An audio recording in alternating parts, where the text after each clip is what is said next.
So the little presentation I have in here to talk about Slavin's contract extension, initially there was a lot more to it than that. I decided, Matthew, hey, good to see you, pal.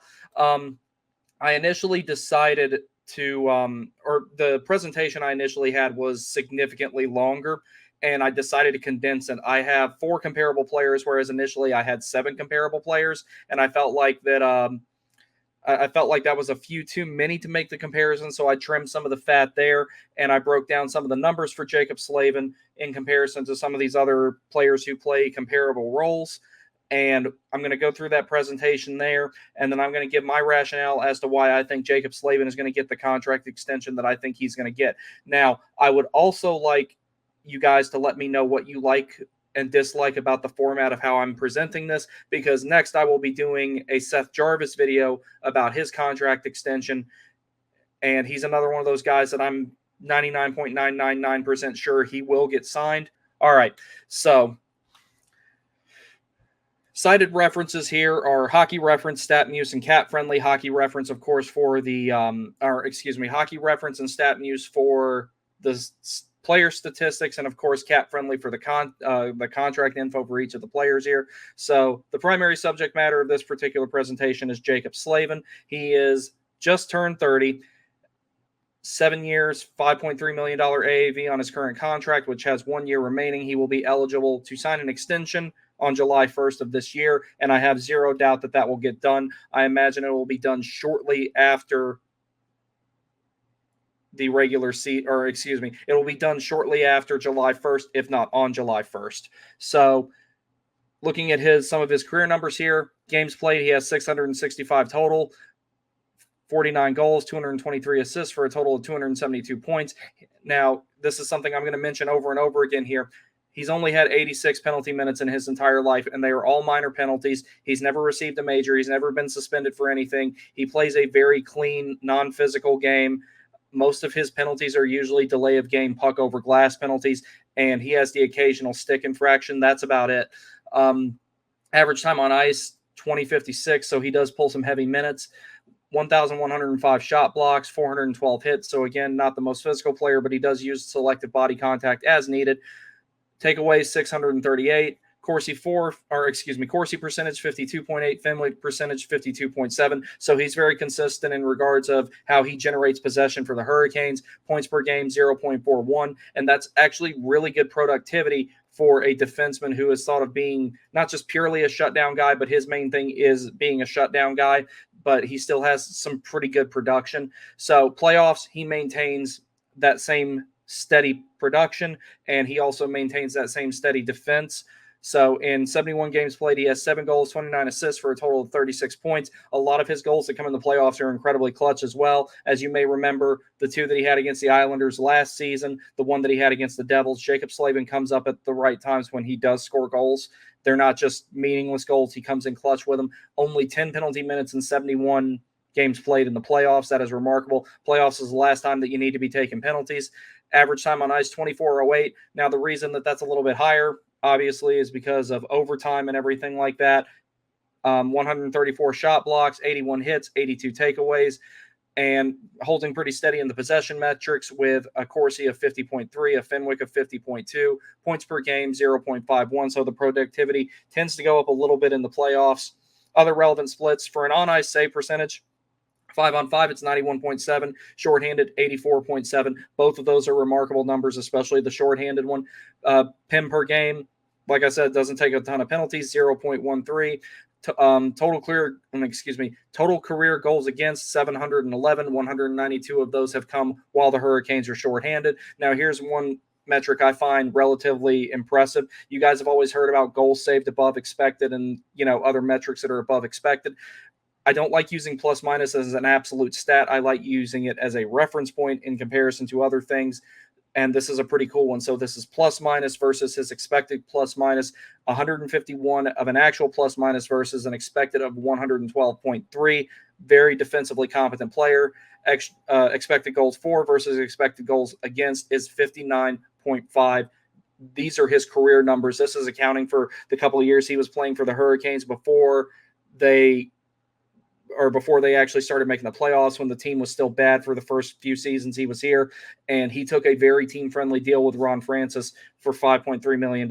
Even at the time, that was kind of the going rate for a player like him, but he's definitely exceeded those expectations, and he's due for a very, very large raise. So now I'm going to go on to the second presentation here. And these are, kind of looking at him by the numbers and everything like that, season by season. Again, this guy, he's not a heavy producer. He does have an above average amount of production for a shutdown defenseman. Where Slavin contributes offensively more than anything is, one, he creates a lot of transition plays by playing good defense. And two, he creates what I like to call offense by proxy, because whenever he's got a high risk, high reward type of right defenseman, someone like Dougie Hamilton, Brent Burns, Tony DeAngelo, those guys, they know that they have Jaccob Slavin on their left. They have the best safety valve in the National Hockey League, so they can make those high-risk, high-reward plays, and they don't think twice about it. The hesitation disappears from the game of any good right defenseman who loves to play that high-risk, high-reward, quick transition game and loves to join the rush, because they know they got the guy back there who's going to break up the 2-on-1s, break up the 3-on-1s even, and play really good, solid defense. And a lot of times he stops the rush the other way before it even makes it past the red line. So that's where Jaccob Slavin contributes the most offensively, is in that intangible manner. So going on to some more important notes about him here. He's been an alternate captain since the beginning of the 2019-2020 season. He was named that after Justin Falk departed. He's the longest tenured guy wearing a full-time letter other than the captain, Jordan Staal.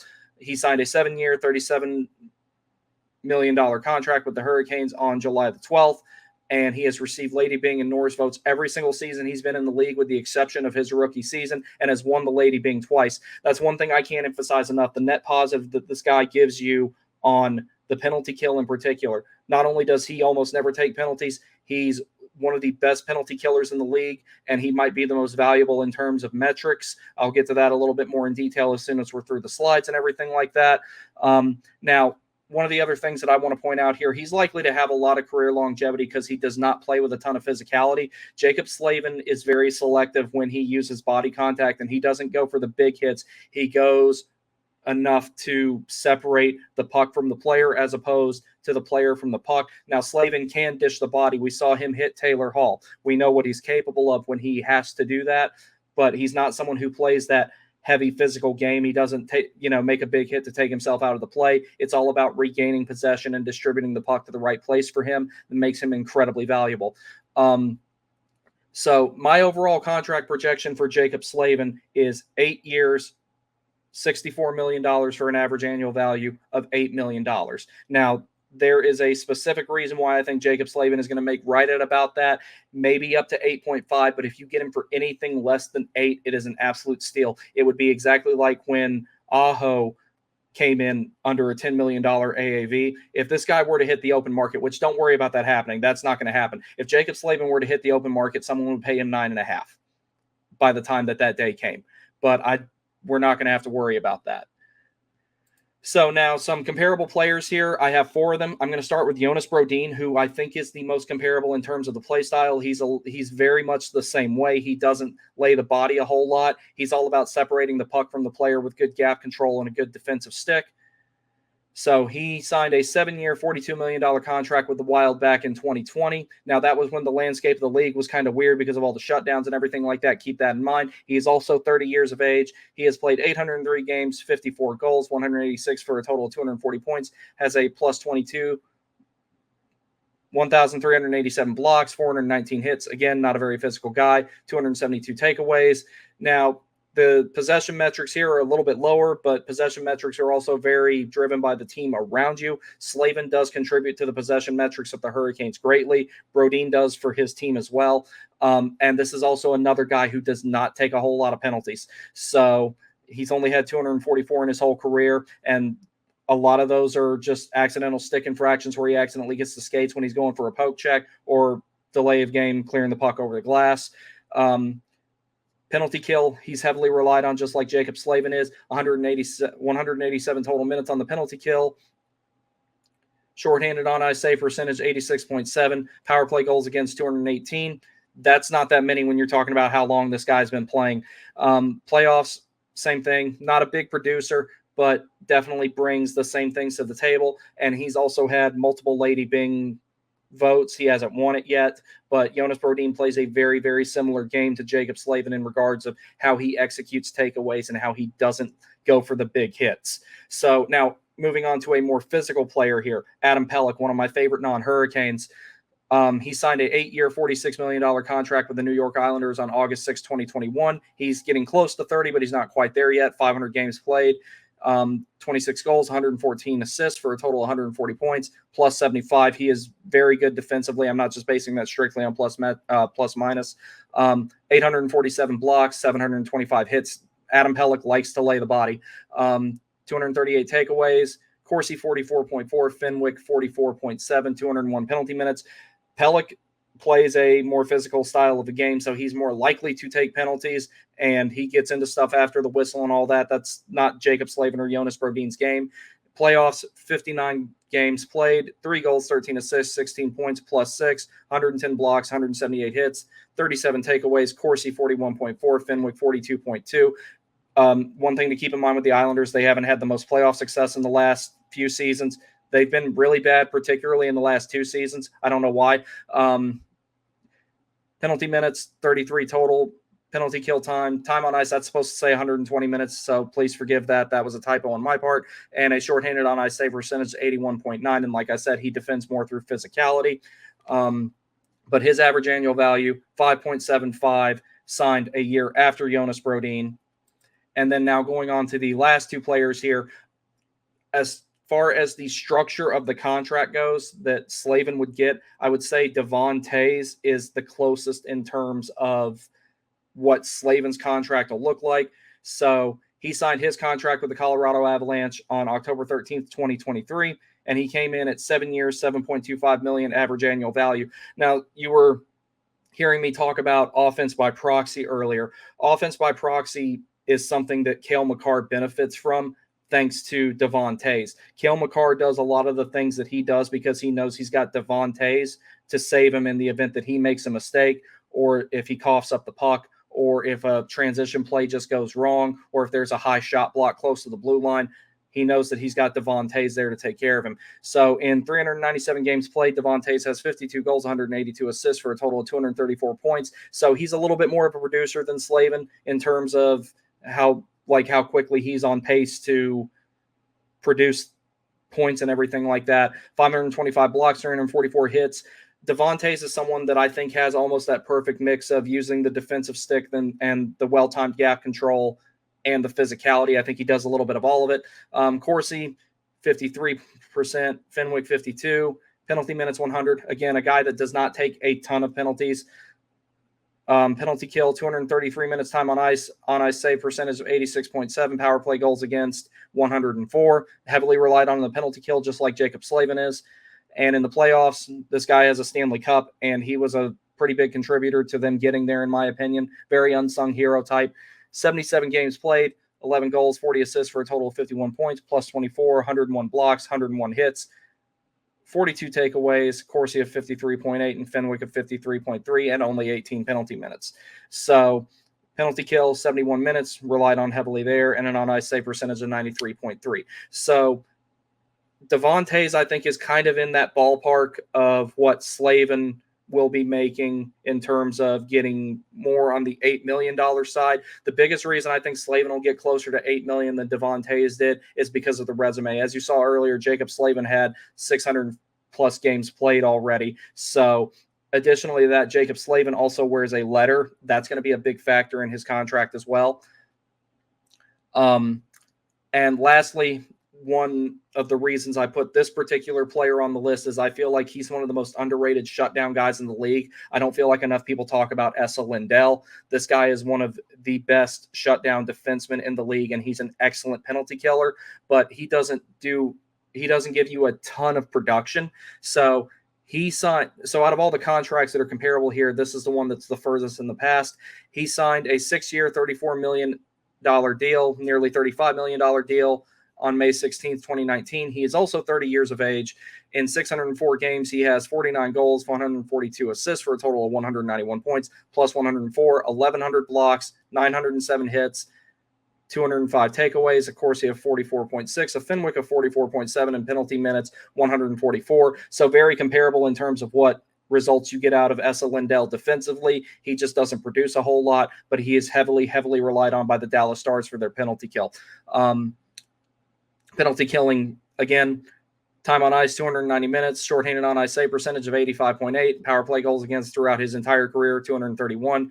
Playoffs, same steady type of production and everything like that. He has a very, very similar play style to Jaccob Slavin, particularly in the way that they execute zone defense, being aggressive with the gap control at the right time, laying the body at the right time, taking away open ice at the right time, and making sure that they don't overcommit to the wrong guy.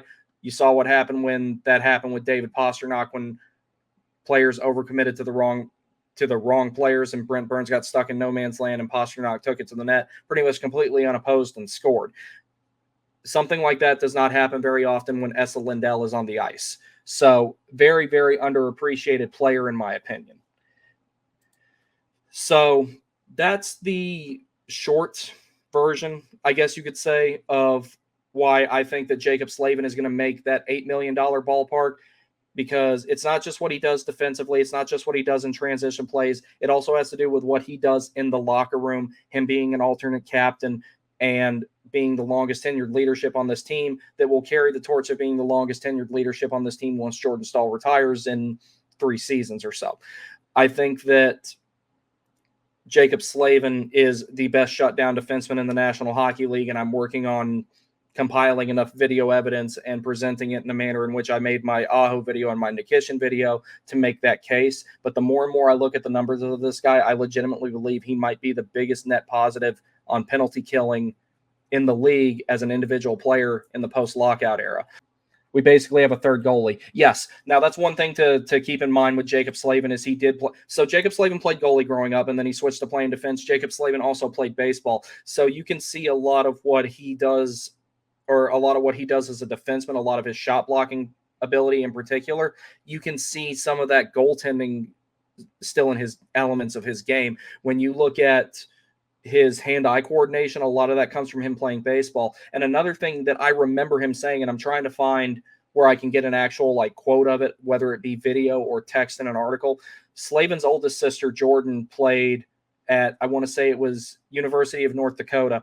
And Slavin said she had a lot of influence on his game, because in women's hockey, you're not allowed to check. You're allowed to have competitive contact, but you can't hit. So that's where a lot of the influences on his game came in terms of using the defensive stick and using more of a competitive contact style with body contact, as opposed for going for the really big hits. So best overall defender in the league, and I wouldn't trade him for any other defenseman. I don't think I'd trade Jaccob Slavin for anything. So I know that it's a widely debated topic where Jaccob Slavin ranks among all defensemen.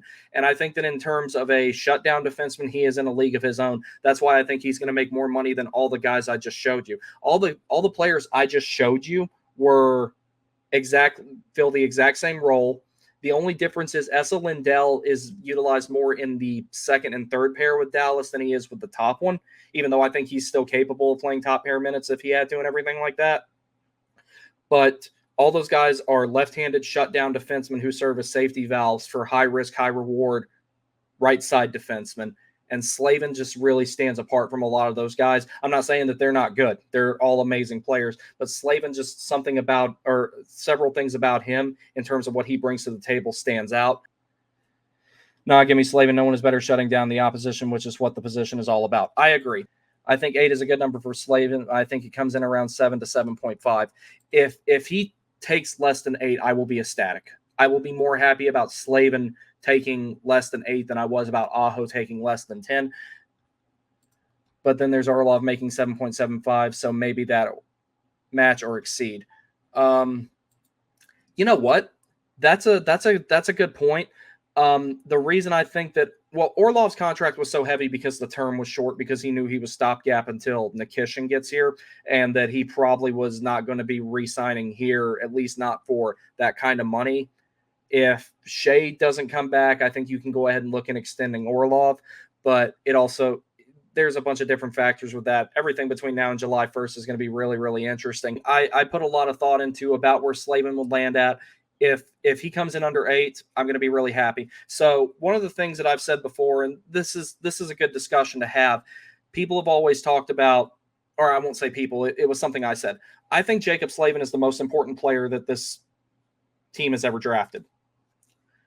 Yes, that also includes Aho is a very, very, very close second. The reason I say Jaccob Slavin is the most important player that this team ever drafted, Sebastian Aho is definitely one of the best two-way centers in the league. I think he's very underrated, and I think that he should habitually be in the conversation of the top 10 centers in the league and for stretches of time, the top 5.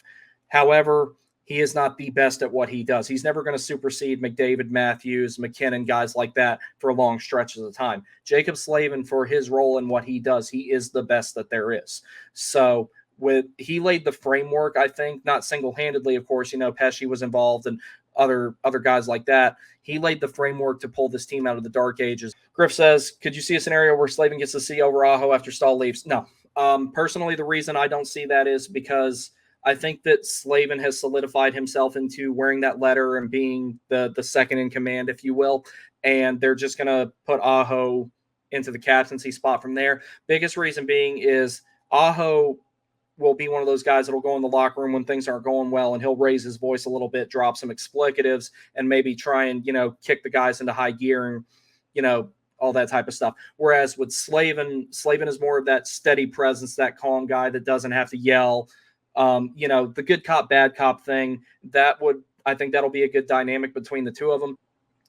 It gave me a look at players that are like Slavin. I like it. Yes, there are several defensemen like Slavin. So, a term that used to be really commonly used that I personally think is a little outdated. The reason I say shutdown defenseman, there's two different reasons. One, I think the prototypical stay-at-home defenseman is long gone. I think about the closest thing you have to that now is someone like Joel Edmondson, someone who just never pinches, always, stays at the point, never lets anybody get behind him, and is almost 110% focused on the defensive side of the game. I think that player is pretty much extinct. That has to do with a lot of the reasons I was aforementioning, with the game being more skill first, speed first, transition based, as opposed to how it used to be before two-line pass was removed and before the average talent of the players shot way up in the last 10, 15 years, in my opinion. The term shutdown defenseman is what I prefer because that's their primary role. For example, if someone's a shutdown center like Jordan Stahl is, he still chips in some offense, but he's not purely a defensive center. It's the same thing with someone like Sebastian Aho, who I describe as a very pure 200-foot center and has relatively equal value in all three zones. The other term that I hate to describe someone like Jaccob Slavin, even though it's never going to go away, is defensive defenseman. I feel like that's kind of a redundant term. I think that that's why I prefer the term shutdown defenseman. That's the way that I prefer to go about it. But that's just me.